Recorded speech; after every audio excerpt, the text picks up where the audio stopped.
Hello and welcome to her revenge arc. My name is Alara, and tonight I want to tell you a story. It is a story about walls, both the ones that are meant to protect us and the ones that are built to keep us out. It's about the quiet corners of the world we call home, and the hollow echo that's left when they are taken away. This is not a story of sound and fury. It is a story of silence, of patience, and of the slow, meticulous turning of tables. It began, as so many stories of loss do, with a piece of paper. But to understand the paper, you must first understand the apartment. You must understand the life that was lived within its four walls. Before the notice, before the cold dread, before the plan, there was simply apartment 4B. To call it just an apartment feels like a disservice, a reduction of something that had become an extension of my own soul. It was situated on the fourth floor of a pre-war brownstone on a street lined with aging sycamore trees. The building was called the Sycamore, a name that lacked imagination but possessed a certain sturdy, quiet dignity, much like the building itself. It had seen decades come and go, its brick facade weathered by 100 seasons, its windows like tired eyes watching the city evolve around it. My apartment for B was not grand. It was what real estate agents would charitably call cozy. A one-bedroom with a living area that bled into a tiny kitchen, and a bathroom where you could wash your hands while sitting on the toilet if you were so inclined. But it was mine. Not in the legal sense, of course, a fact that would become painfully clear, but in every other sense that mattered. The floors were original hardwood, a deep warm oak that had been scarred and softened by a century of life. They groaned and creaked underfoot, each sound a familiar note in the symphony of my solitude. I knew the precise spot near the bookshelf that would sing out if you stepped on it too quickly, and the gentle sigh the floorboards in the bedroom would give as I got out of bed in the morning. I had spent countless hours on my hands and knees, polishing them with oil that smelled of lemons and beeswax, not as a chore, but as an act of reverence. The light was the apartment's greatest gift. In the morning, the sun would spill through the large, east-facing window in the living room, a window that was probably terribly inefficient by modern standards but was perfect in its imperfection. It would cast long golden rectangles across the floor, illuminating the dust motes as they danced in the air like tiny, transient diamonds. I would sit with my first cup of tea, a simple ceramic mug warmed by my hands, and watch the light crawl up the wall, tracing the subtle cracks in the plaster like a map of a forgotten land. This morning ritual was my anchor, the quiet moment of grace that prepared me for the noise of the world outside. My life was as quiet as my apartment. I worked as a freelance manuscript restorer and archivist. It's a profession that requires patience, a steady hand, and a deep appreciation for the past. I worked from home, hunched over a large drafting table I had positioned under that glorious window. My days were spent with brittle paper, faded ink, and the delicate task of breathing life back into forgotten words. I mended torn pages with Japanese tissue so thin it was nearly invisible, restitched bindings with waxed linen thread, and carefully cleaned away the grime of centuries. My companions were the ghosts of poets, scientists, and diarists whose thoughts had been entrusted to my care. It was a solitary existence, but it was not lonely. It was full in its own quiet way. The apartment was my sanctuary and my workshop. The scent of old paper and bookbinding glue mingled with the aroma of brewing tea and the faint, dusty smell of the building itself. My belongings were not numerous, but they were cherished. A threadbare armchair, a gift from my grandmother, was positioned in the perfect corner for reading. Bookshelves, built by my own hand, lined one entire wall, groaning under the weight of history, fiction, and poetry. Each book was a friend, its spine a familiar face on the shelf. There was a small, chipped porcelain bird on the windowsill that had belonged to my mother, and a collection of smooth, gray stones from a beach I had visited as a child. These were the artifacts of my life, the small, sacred objects that transformed a rented space into a home. I had lived in apartment 4B for 7 years. 7 years of quiet mornings, of rainy afternoons spent reading, of late nights working under the glow of my task lamp. 7 years of watching the sycamore trees outside my window bud in the spring, grow lush in the summer, turn to fire in the autumn, and stand bare and skeletal against the winter sky. The building had other tenants, of course, faces I'd nod to in the hallway. There was Mrs. Gable in 2A, a retired music teacher who sometimes played Chopin so softly it was like a memory of a melody. There was the young couple in 3B, who argued in hushed, urgent tones and made up with laughter that would drift up through the floor. We were a collection of solitary orbits, occasionally crossing paths, a community of polite strangers bound by a shared roof. And then there was Mr. Alistair Finch, the landlord. Mr. Finch was not the original owner. I had signed my first lease with an elderly man, Mr. Henderson, who had inherited the building from his father and treated it with a kind of benign neglect. He rarely raised the rent, and when the plumbing groaned or a window latch broke, he'd send over a handyman who had been working for him for 30 years. Mr. Henderson passed away 3 years into my tenancy, and the building was sold. The arrival of Alistair Finch was like a shift in the building's atmosphere. He was a man who seemed assembled from a catalogue of modern avarice. He wore suits that were too tight, cologne that was too strong, and a smile that never, ever reached his eyes. His hair was slicked back with the gel that gave it a perpetual unnatural wetness. He didn't walk. He strode as if every hallway was a boardroom he was about to conquer. His first act as the new owner was to issue a building-wide memo, printed on glossy paper that felt alien in the old building. It outlined a list of new community guidelines, which were mostly a litany of prohibitions. No personal items in the hallways, goodbye to Mrs. Gable's welcome mat, strict regulations on window decorations, goodbye to my small box of winter herbs, and a new, much more complicated system for maintenance requests that involved an online portal and a ticketing system, designed, it seemed, to discourage requests altogether. My interactions with him were blessedly few, but each one left a film of unpleasantness on my day. He had a way of looking at my apartment, his eyes scanning my carefully curated, modest life, with a thinly veiled contempt. He'd make comments that were couched in the language of concern but dripped with condescension. "Still with the old books, I see," he said once, peering over my shoulder at a 19th-century botanical text I was restoring. "Must be a very quiet life." The emphasis on quiet made it sound like a diagnosis. Another time, when he was in my apartment for a mandatory smoke detector inspection, he ran a finger along my grandmother's armchair. "Quite vintage," he remarked, the word hanging in the air like an insult. "We're hoping to attract a more dynamic tenancy in the future. Young professionals, you know. People on the go." He saw my home not as a home, but as an asset. He saw my quiet life not as a life, but as a lack of ambition. He saw me, I suspect, as a placeholder, a low-yield investment biding time until a more profitable one could be found. The rent had increased each year under his ownership, steep, legally permissible hikes that I absorbed by taking on more work, by being more frugal. I did it because leaving 4B was unthinkable. It was the only constant in a world that felt increasingly transient. I was a restorer of things, and I suppose in a way I was trying to restore and preserve my own peace.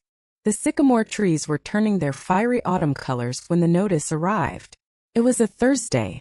I remember the cool, crisp air and the scent of wood smoke from a distant chimney. I had just finished a particularly delicate repair on a medieval psalter, and was feeling a quiet sense of accomplishment.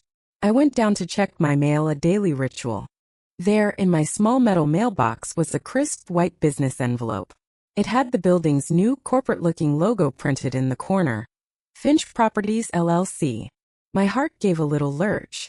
Envelopes from Finch Properties were never good news. They were usually announcements of another rent increase or a new inconvenient rule. I took it upstairs, my steps on the familiar creaking stairs suddenly feeling heavier. I placed the envelope on my kitchen counter, staring at it as if it were a venomous creature. For a moment I considered not opening it. I considered letting the illusion of my peaceful life last for a few more hours. But denial is a fragile shield. With a deep breath, I slid my finger under the flap and tore it open. The paper inside was thick, cold, and impersonal. The words were printed in a stark sans-serif font. It was not a rent increase. It was a notice of lease non-renewal. The legal jargon swam before my eyes, but the message was brutally simple. My lease, due for renewal in 60 days, would not be renewed. I was being required to vacate the premises by the end of the year. No reason was given. None was legally required.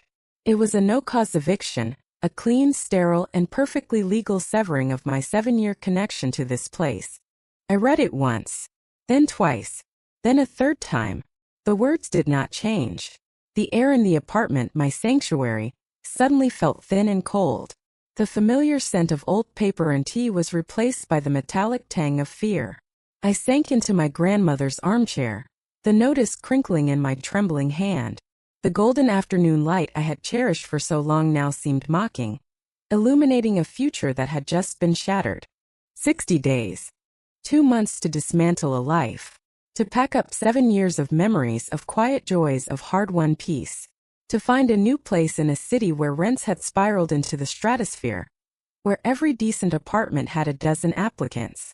My income, while sufficient for my modest life in 4B, was not a match for the current market. I knew with a sickening certainty that I would not be able to find anything comparable, anything that felt even remotely like home, for a price I could afford. My first reaction was not anger. It was a profound, hollowed-out sense of disbelief. This couldn't be happening.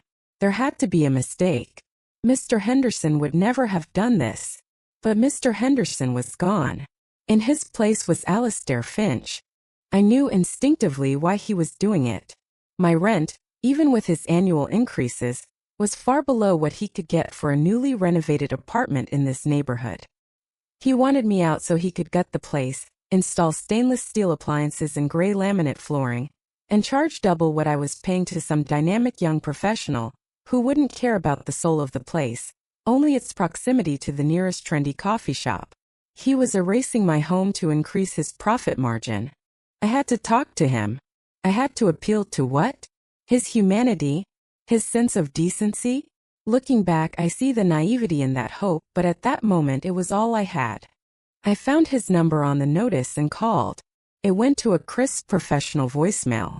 I left a message trying to keep my voice steady, asking him to call me back to discuss a matter of utmost urgency. The silence that followed was deafening. Hours turned into a day, then 2. The notice sat on my counter, a white rectangle of doom. I couldn't work. I couldn't read. I would just sit in the armchair, listening to the familiar sounds of the building, each creak of the floorboards, each distant murmur of a neighbor's television, now sounding like a countdown. Finally, on the 3rd day, I saw him. He was leaving the building, striding towards a sleek black car parked at the curb. My heart hammered against my ribs, but I knew this might be my only chance. I grabbed my keys, didn't even bother with a coat, and hurried down the stairs. "Mr. Finch," I called out, my voice sounding thin in the open air. He stopped, one hand on his car door, and turned. His expression was one of mild annoyance, as if a fly had just buzzed past his ear. "Miss Vance," he said, his tone flat. He didn't ask what I wanted. He just waited, radiating impatience. "I received your notice," I began, clutching my hands together to stop them from shaking. I was hoping we could talk about it. There must be some misunderstanding." He let out a short, humorless laugh. "No misunderstanding. "It's a non-renewal. Pretty straightforward." "But why?" The question felt small and desperate. "I've been a good tenant. I've lived here for 7 years. I've always paid my rent on time. I've never caused any trouble." He sighed, a theatrical display of a busy man being burdened. "Ms. Vance, it's not personal. It's business. We're upgrading the portfolio. It's time for a refresh." "A refresh?" I repeated the word, the corporate euphemism a slap in the face. "This is my home, Mr. Finch. Not a portfolio." His eyes, cold and gray as pebbles, hardened. "It is my property," he said, his voice dropping, the false politeness gone, replaced by a steely assertion of power. "And I am choosing to do with my property what I see fit. The market is very strong right now. It would be fiscally irresponsible of me not to capitalize on it." "And what about me?" I asked, a tremor in my voice. "What am I supposed to do? The rents in this city, I can't afford what's out there." He shrugged, a small dismissive gesture. "That's not really my concern, is it? I've given you the legally required notice period. 60 days. That's quite generous, I think." The sheer, unadulterated callousness of it stole my breath. He didn't see me as a person whose life he was appending. He saw me as a line item, an obstacle to greater profit. The quiet life he had condescended to was now being dismantled for his financial gain. "I've taken such good care of this place," I pleaded, my last desperate attempt. "I've treated it as my own." This for some reason seemed to amuse him. A small cruel smirk touched his lips. "And that's lovely," he said, his voice dripping with condescension. "But you see, Miss Vance, that's the point. It isn't your own. It's mine. And I want it back." He opened his car door then, a clear dismissal. As he slid into the driver's seat, he looked at me one last time, his gaze sweeping over my simple clothes, my distraught face. "Don't take it personally," he said again, as if the repetition made the sentiment true. "It's just business." He closed the door, the sound a solid, definitive thud.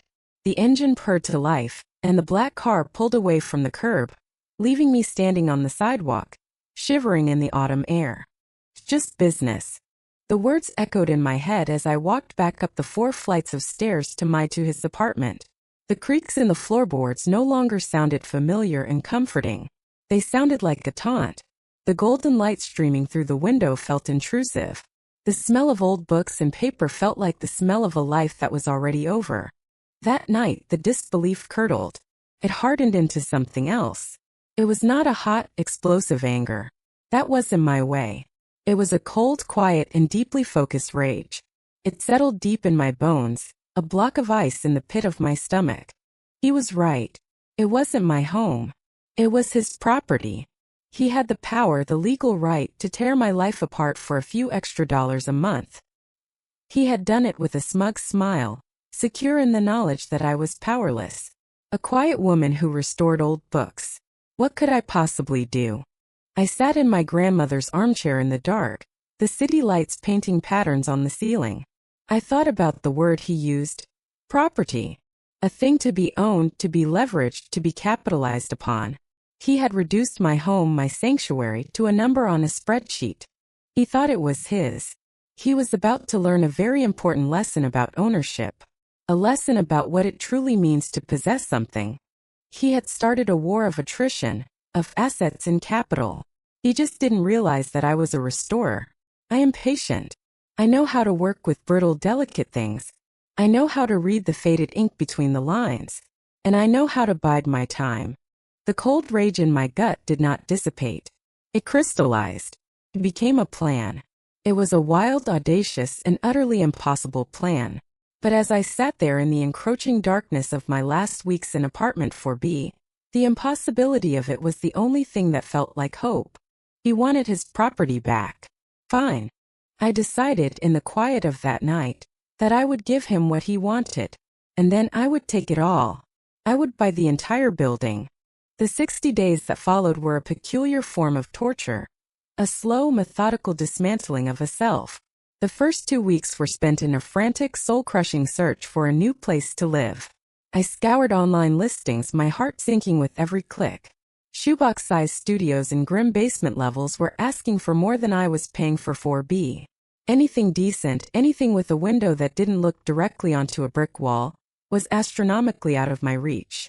I went to a few open houses, joining a throng of other desperate-looking people, all vying for the same cramped, overpriced space. I saw the way the rental agents looked at me, at my modest income from my freelance work. I was not the ideal tenant. I was not the dynamic young professional Mr. Finch was so eager to attract. I was a risk. After 2 weeks of rejections and rising panic, I finally found a place. It was a small room in a shared house in a neighborhood much farther from the city center. It was owned by a woman named Sarah, a kind but perpetually frazzled artist who rented out 2 rooms to make her own mortgage payments. The room was clean, but it was just Theta room. It had one small window that overlooked the neighbor's garbage bins. The walls were thin, and I could hear every phone conversation, every cough from the other tenants. There was no space for my drafting table, no space for my bookshelves. It was a place to exist, not a place to live. It was the best I could do. With the new address secured, the packing began. This was the hardest part. Every object I touched was imbued with the memory of my life in 4B. Packing my books felt like betraying my friends, consigning them to cardboard boxes, their spines hidden from view. I had to sell my grandmother's armchair. It simply wouldn't fit in the new room. I sat in it one last time, running my hand over the worn fabric, and felt the grief so sharp it was like a physical blow. I sold my drafting table, the sturdy surface where I had brought so much history back to life.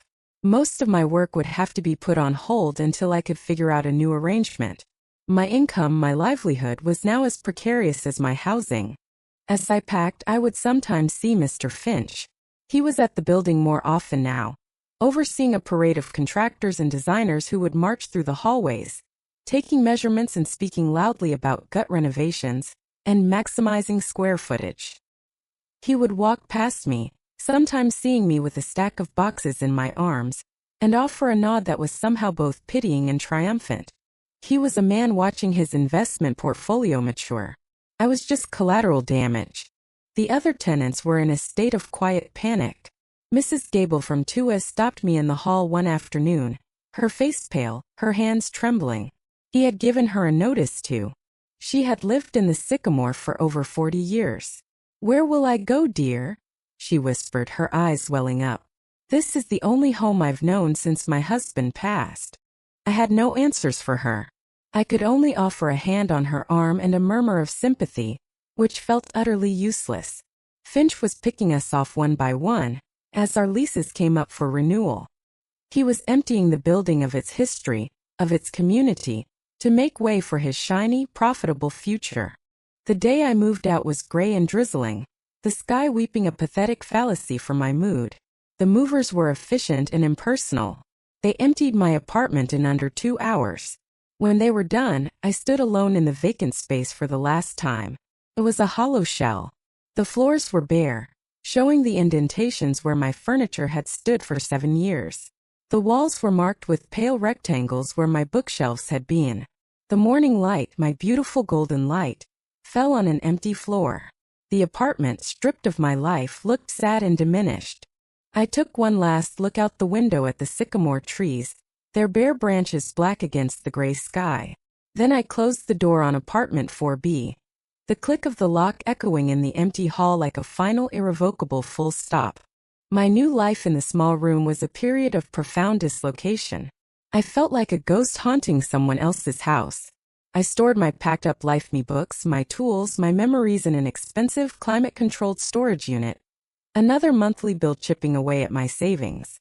I tried to find a co-working space where I could perhaps rent a table to continue my restoration work, but the costs were prohibitive. My income dwindled. The cold rage I had felt on the night I received the notice was still there, but it was now buried under a thick layer of exhaustion and despair. The plan to buy the building seemed like a fever dream, a delusion born of grief and anger. How could I, a woman struggling to pay rent on a single room, ever dream of buying a multi-million-dollar brownstone? The answer, as it turned out, was locked in a dusty, forgotten trunk that had been sitting in that very storage unit. The trunk had belonged to my great-aunt Elspeth, my namesake. She was a woman I had never met, my grandfather's eccentric older sister who had lived a quiet, solitary life in the countryside and passed away when I was a child. I had inherited a few of her things, including this old, leather-bound steamer trunk. I had never opened it. My grandfather had told me it was just full of her old papers and drawings, and I had always meant to go through it, but life, as it does, got in the way. It had moved with me from apartment to apartment, a piece of my family history I carried but never truly examined. One bleak Saturday, with nothing to do and nowhere to go, I went to my storage unit. I needed to find a specific text for a research query a client had sent, a small source of income one couldn't afford to pass up. As I rummaged through the boxes, my hand brushed against the cold metal latch of my gray-tant's trunk. On a whim driven by a mixture of boredom and a strange, unbidden curiosity, I decided to open it. The lock was old and rusted. I had to jimmy it open with the screwdriver. The lid creaked open, releasing a scent that was a time capsule in itself, the dry, sweet smell of old paper, dried lavender and cedar. The trunk was filled, as my grandfather had said, with papers. But these were not just any papers. They were portfolios tied with faded silk ribbons. I carefully lifted one out. It was heavy, made of thick, high-quality rag paper. I untied the ribbon and opened it. I was not prepared for what I saw. Inside were the most exquisite botanical illustrations I had ever laid eyes on. They were watercolor and ink on vellum, rendered with a scientific precision that was breathtaking, yet possessed an artistic soul that was deeply moving. Each plate depicted a single plant of foxglove, a nightshade, a delicate orchid, its flowers, leaves, roots, and seeds all captured in meticulous detail. The colors were still vibrant, the lines as fine as a spider's thread. In the corner of each plate was a small, elegant monogram, Evie Elspeth Vance. My great-aunt, the quiet, eccentric woman from the country. There were dozens of these portfolios in the trunk, hundreds of illustrations. As I carefully went through them, I found journals too, filled with her elegant script. I took one portfolio and one journal back to my small room, my heart pounding with a feeling I couldn't yet name. That night I didn't sleep. I sat at my tiny desk, a magnifying glass in hand, and I read. I learned about my great-aunt Elspeth, a woman born out of her time. She was a brilliant, self-taught botanist and artist. Her journals were filled with detailed observations of the flora of her local countryside, notes on their medicinal properties, and her private thoughts on a world that had little room for a woman of science. She had corresponded with botanists at Kew Gardens in London, but her contributions were dismissed, her inquiries often answered with condescending praise for the charming hobby of a country gentlewoman. She had been denied a place in the scientific community she so desperately wanted to join. Her work, her genius, had been relegated to a trunk in an attic. As I looked at the sheer quality of her illustrations, the depth of her research in the journals, I knew I was holding something more than just a family heirloom. This was a lost body of work, a significant one. The next few weeks were a blur of a different kind of activity. The despair was replaced by a singular, obsessive focus. I lived in libraries and online academic archives. I cross-referenced her notes with historical records. I learned that the specific region where she lived had several unique, endemic plant species that had since gone extinct. Her illustrations were not just beautiful art. They were a priceless scientific record of a lost world. They were the only visual evidence that some of these plants had ever existed. My hands trembled as I realized the potential significance of what I had found. My training as an archivist, the skills I had honed in my quiet life in 4B, were now being put to their most important use. I documented everything. I photographed each plate. I transcribed key passages from her journals. I was no longer just Lara Vance, the evicted tenant. I was the curator of the life's work of Elspeth Vance. Finally, I felt I had enough evidence. I made an appointment, not with the local art dealer, but with the head of the rare books and manuscripts department at a major international auction house. I chose the most prestigious one, the one that handled the estates of kings and the collections of billionaires. The day of the appointment, I dressed in my best clothes, which still felt painfully inadequate. I packed a small, curated selection of the best illustrations and one of her journals into a professional archival case. I felt like an imposter as I walked into the auction house's gleaming, opulent headquarters. I was led to a quiet, wood-paneled office.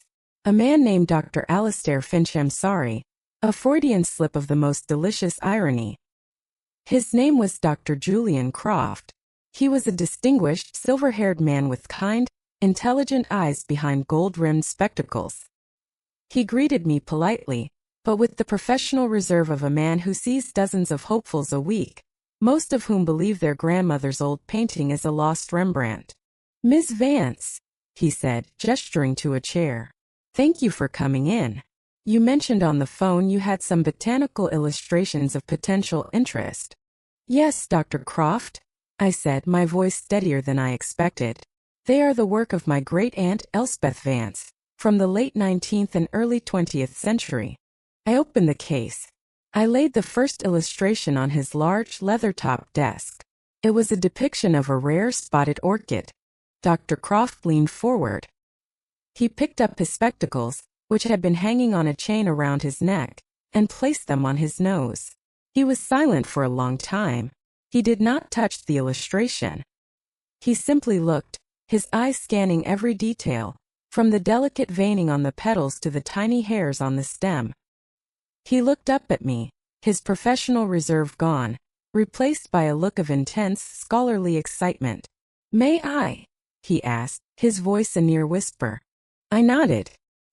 He put on a pair of white cotton gloves and picked up the vellum sheet with a reverence that made my heart ache for my great-aunt. He held it up to the light. He then took a large magnifying glass from his desk and examined the monogram, the texture of the vellum, the quality of the pigments. "Incredible," he murmured. "The quality is extraordinary." I then showed him the journal, pointing out the corresponding entry for the orchid, her notes on its discovery, its habitat, its unique pollination mechanism. For the next 2 hours, Dr. Croft and 2 of his colleagues, whom he called in with a palpable sense of urgency, examined the materials. They spoke in hushed, excited tones, using words like provenance, unrecorded, and major discovery. At the end of the 2 hours, Dr. Croft sat back in his chair and looked at me. The kindness was still in his eyes, but it was now overlaid with a profound respect. "Miss Vance," he said, his voice filled with gravity, "what you have here is, without exaggeration, one of the most significant discoveries in the field of botanical art and the history of women in science in the last 50 years. Elspeth Vance, she should be a name we all know. This is the work of a master. And the scientific documentation, it's invaluable." He paused, letting the weight of his words sink in. "We would be honored," he continued, "to handle the sale of this collection.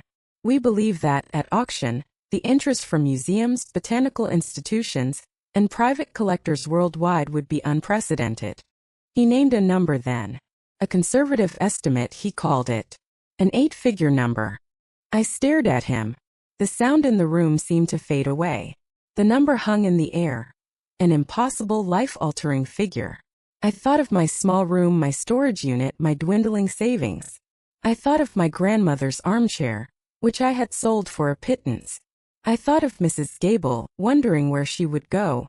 And I thought of Alistair Finch in his tight suit and his smug smile telling me, "It's just business."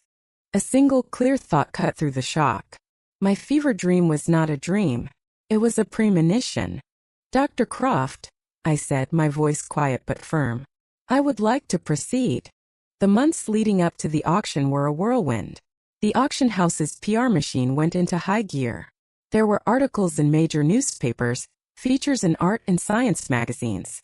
The lost botanist, they called her. The secret genius of Elspeth Vance. Her story, my story of discovering her work, captured the public's imagination. Museums vied for the chance to exhibit the collection before the sale. Suddenly, Alara Vance, was no longer an anonymous, evicted book restorer.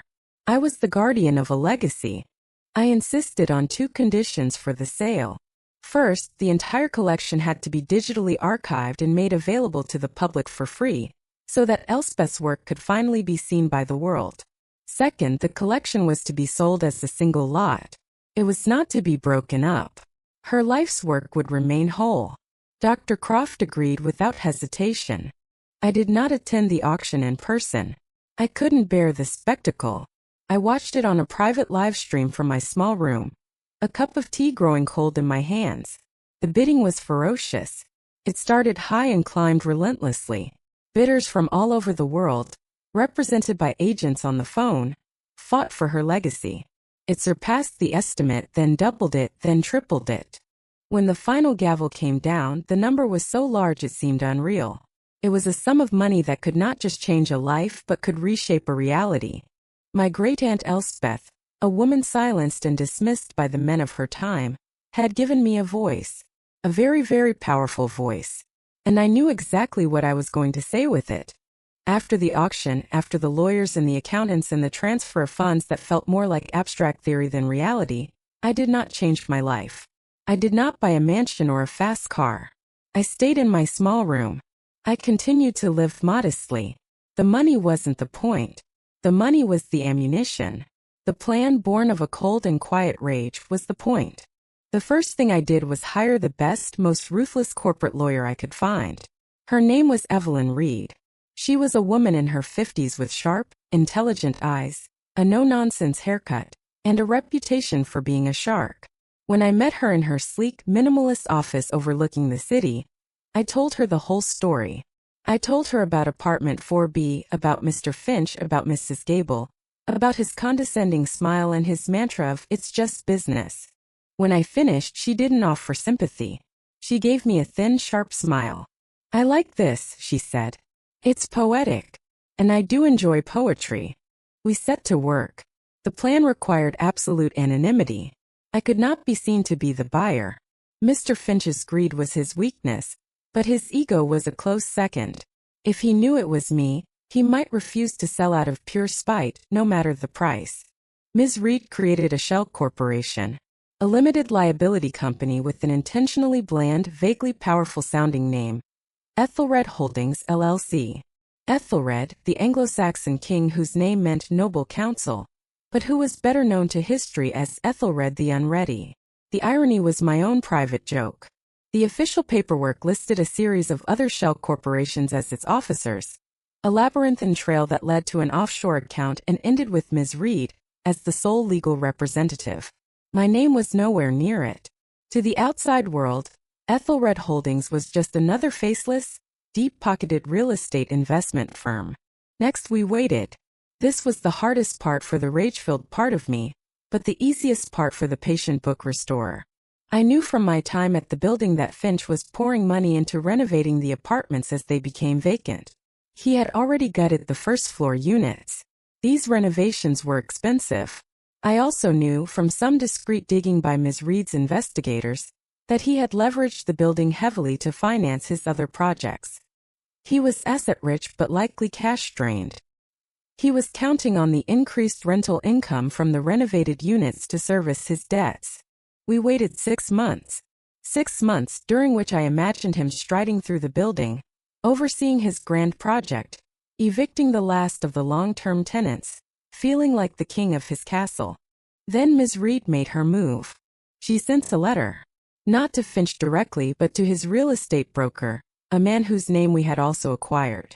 The letter was from Ethelred Holdings, LLC. It was simple, direct, and devastatingly attractive. It expressed a keen interest in acquiring prime pre-war residential assets in that specific neighborhood and inquired if the owner of the Sycamore would be open to a private, off-market sale.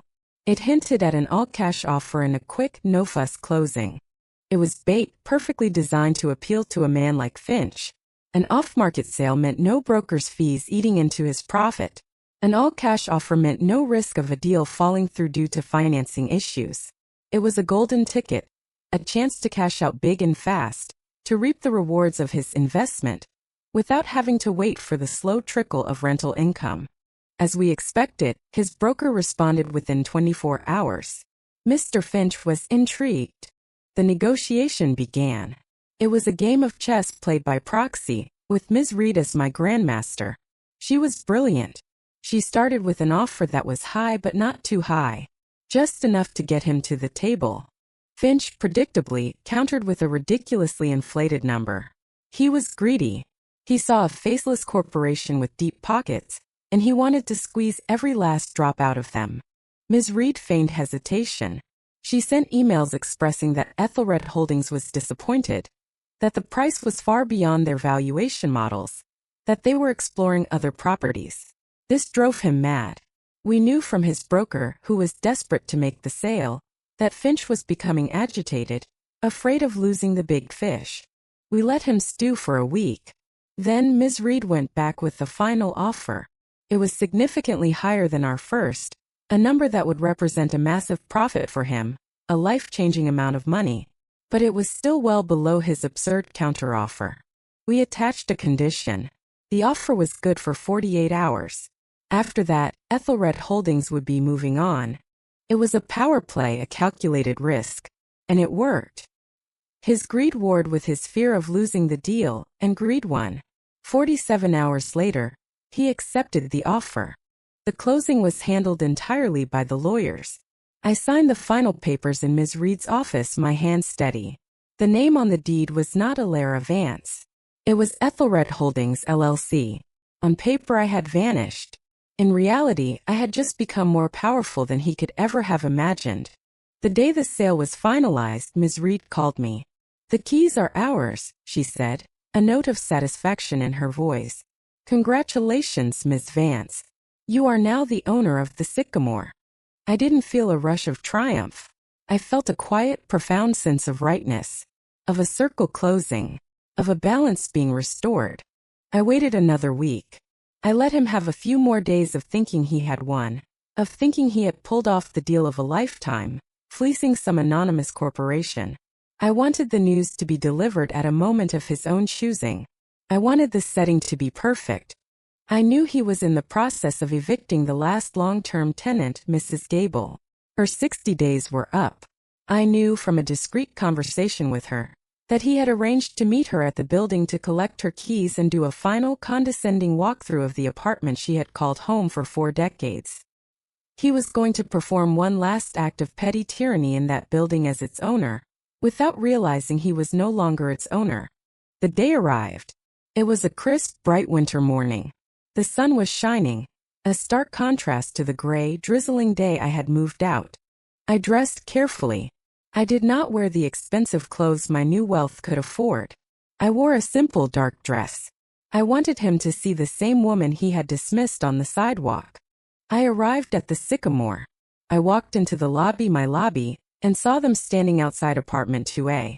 Mr. Finch, looking smug and impatient, and Mrs. Gable, looking small, defeated, and utterly heartbroken. A small pile of her remaining bags sat by the door.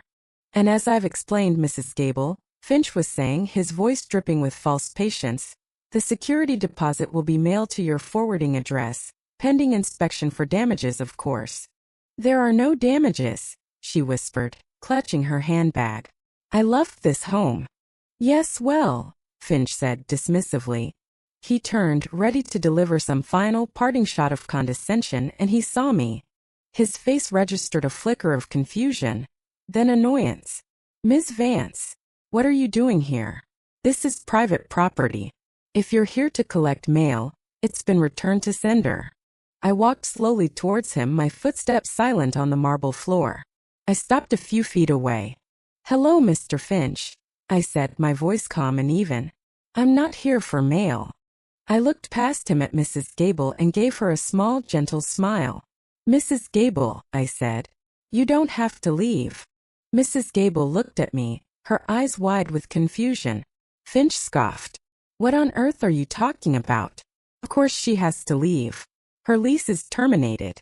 I am the owner of this building." I held his gaze, and then I delivered the words I had been rehearsing in my mind for nearly a year. "No, Mr. Finch," I said, my voice still quiet, but carrying the weight of all the months of pain and planning. "You were the owner of this building. As of last Tuesday, the property was sold." He stared at me, his smug expression faltering, replaced by a look of utter bewilderment. "Sold? What are you talking about? That's impossible. I sold it to an investment firm, Ethelred Holdings." "Yes, you did," I said. "A very private investment firm." I let the silence hang in the air for a moment.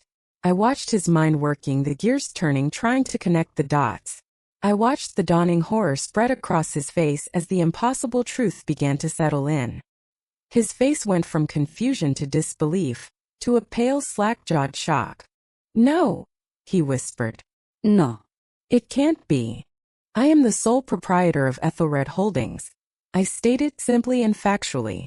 "I am the new owner of this building. My lawyer has the paperwork, which I'm sure your lawyer has already shared with you. Perhaps you were too busy celebrating your windfall to read the fine print." He looked as though I had physically struck him. The color drained from his face. His mouth opened and closed, but no sound came out. "This is my property now, Mr. Finch," I continued, my voice a soft, devastating echo of his own words to me. "And I am choosing to do with my property what I see fit."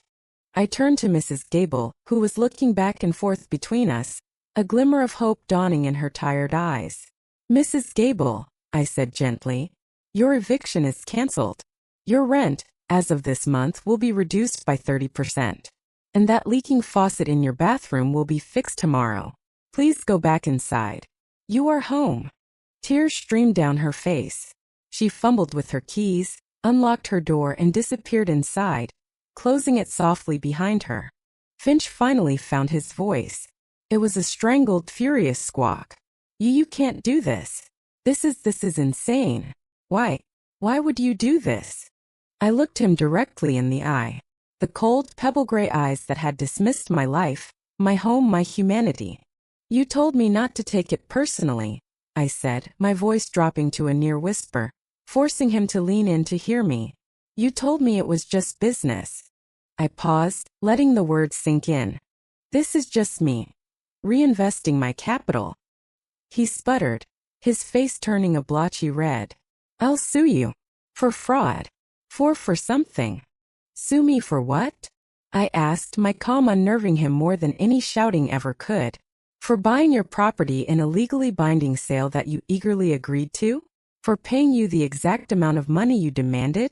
You have no legal recourse, Mr. Finch, and my lawyer, Ms. Reed, would very much enjoy explaining that to you in excruciating detail. I believe you'll find her hourly rate is quite steep. I took a step closer. You saw a building full of people, of lives and memories, and you saw only numbers on a page. You saw an opportunity to capitalize. You evicted people from their homes without a shred of empathy because you could. Because you had the power. Now the power has shifted. I gestured around the lobby. You will leave the premises now. You are trespassing on my property. The rage and humiliation on his face was a terrible, beautiful thing to behold. He was a man who had built his world on the foundation of his own perceived superiority, and that foundation had just crumbled to dust beneath his feet, kicked over by the quiet little book restorer he had so easily discarded. He looked like he wanted to say something else, to rage, to curse, but he was utterly defeated. The power he understood, the power of ownership, had been turned against him so completely that he was left with nothing. He gave one last, hateful glare, then turned and strode out of the lobby, a man not just defeated, but erased from the place he thought he commanded. I watched him go, the click of the heavy oak door closing behind him a far more satisfying sound than the one that had closed on my old life. In the silence that followed, I felt not elation but a deep, quiet peace. It was over. The work, however, was just beginning. I spent the next few months undoing his damage. I found the other tenants he had evicted, many of whom were struggling in situations like mine had been. I offered them their old apartments back, at their original rents. I hired a new building manager, a kind and competent woman who believed in community. We invested not in gut renovations and stainless steel, but in restoration. We repaired the crumbling plaster, fixed the leaky pipes, updated the ancient electrical wiring, and restored the original wood floors that Finch had planned to tear out. I moved back into apartment 4B. The day I moved my things back in, my grandmother's armchair, which I had tracked down and bought back at a ridiculous premium, and my handmade bookshelves, was one of the happiest of my life. The golden morning light fell on my familiar belongings, on my books, on the chipped porcelain bird on the windowsill. Felt the same but different. It was the light of security, the light of justice. The sycamore is a home again. It is filled with the quiet music of Mrs. Gable's piano, the laughter of the young couple who no longer have to argue about rent, and the scent of old paper and bookbinding glue from my workshop in 4B. I am a landlord now, but I hope a different kind of landlord. One who understands that a home is more than an asset, and that a community is more valuable than any profit margin.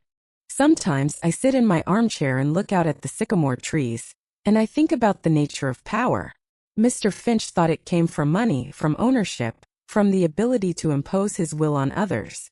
But perhaps true power is quieter than that. Perhaps it's the power to restore what has been broken, the power to create a sanctuary, the power to turn a piece of property back into a home. He may have owned this building for a short time, but he never truly possessed it. I do. So I ask you, as you listen to my story tonight, what does the word home mean to you? Is it just the walls that surround you? Or is it something more? A feeling, a memory, a right? I'd love to read your thoughts in the comments below. What battles have you fought for your own small corner of the world?